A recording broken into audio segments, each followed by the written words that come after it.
Hey guys, this is Northville Tech. In this video, we're gonna learn how to change your Acorns account password. If you don't have an Acorns account, we will put the link in the description below for you to sign up, and get $5 after signing up and making your first investment.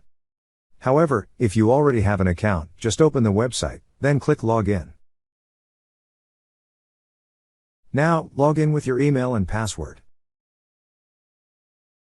Once you're logged in, you will see your profile icon at the top right corner of the screen. Click on your profile icon. Then a drop-down list will appear. There, you will see an option for Profile and Settings. Click on Profile and Settings. On this page, you will see several options on the left side menu. Click on Change Password.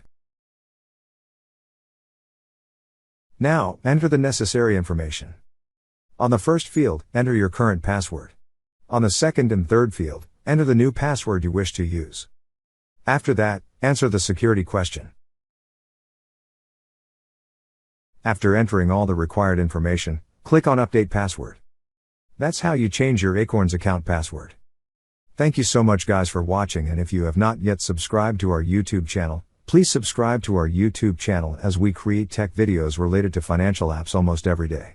Also check out our website northvilletech.com for great tech articles, and our recommended resources in the description below for various sign-up bonuses.